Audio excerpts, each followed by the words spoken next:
what do you call this? This is funny because we talked about Mustafa Suleiman's book, The Coming Wave, and he's one of the founders of DeepMind. But now Microsoft is captured two-thirds of Inflection AI's founding team. They've taken them into their fold, and I think he's leading the AI within Microsoft as a company. I know their investors have been made whole because Microsoft is agreeing to about a $650 million licensing payment. So they, even though they poached most of the Inflection staff, they're still making sure the investors are not going to like sue them for it or whatever, right? So, but Inflection has also raised about $1.5 billion. So there's a lot going on here. But the key takeaway for me is, yes, there's an OpenAI relationship that Microsoft has, but they're also making some big bets for them to build this talent in-house because they feel like it's one of their key levers to pull. But if you step away from it, you also see a lot of these companies who don't have any kind of unique selling proposition, right? Or anything unique to offer. All these LLMs are going to kind of become the same or become a commodity unless you have access to a specific set of data or something proprietary. I don't see them surviving long term, right? So that's really my takeaway from it. I want to get your thoughts on that. Yeah, absolutely. I saw the news as well. I think on one end, the big companies are purchasing or consolidating the wave, right? I mean, even Apple is making their own small purchases, right? I think even though they don't have, I read somewhere they have already made 33 acquisitions of different sizes, right? It's not as big as what Microsoft is doing, but I think you see the trend here, right? I think as we are still coming out of this hype cycle, certain patterns emerge and people are starting to make moves, trying to consolidate it into their core offering, right? But in a sense, I think we spoke about this, Rajni, before. I think what does it mean for the big tech and what does it mean for an average consumer? These are two different things. For an average consumer, I think, or even a small size business, a lot of even enterprises to an extent, right? Data is still the key, right? Yes, they are all consolidating around tools that work with data, but so that eventually they can come to you with a tool set and say, "Would you hand me your data?" Right? That's the game here, right? Just I have all these great tools, but I still can't do anything without your data. So please hand me over. So I'm kind of split in two different camps. Like, okay, that's the big company efficiency. On the small side, I don't want to give you my data. Why don't you hand over your tools to me so I can work it myself, right? So I'm eager to see how this is going to shape in the coming year or two. Agree. And I think a prime example is Reddit, right? It went public yesterday, I think.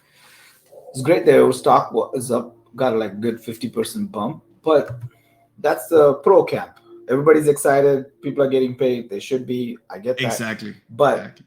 really, at the end of the day, the biggest it's not a platform that's very well monetized, right? There's ads, but Reddit as a culture is very how do you say that?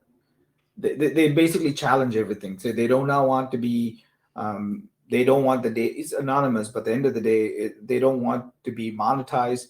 They are very the sponsors. I don't even know how many people even click on ads on Reddit, and people are very wary of the data, and they don't want Reddit monetizing data. I know a lot of subreddits went dark when this some of these monetization was announced, but the IPO and the price point reflects that Reddit will figure out a way to monetize some of this data to the future, right? We haven't seen what Right. happened for this many years of Reddit's culture. Is it going to happen? I don't know. Let's see what happens.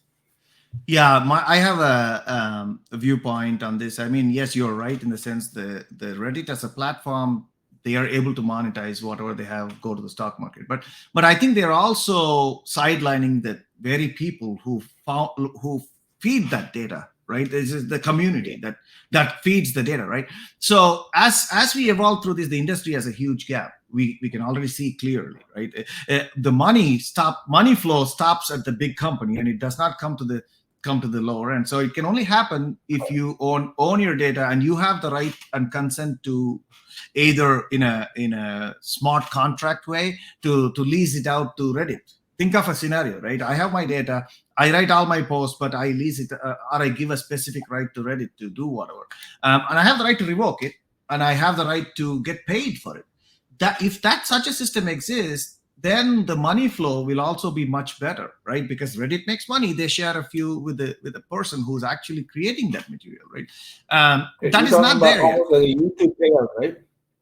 Not Like even YouTube is YouTube. paying its creators. I'm Yeah. going even further, right?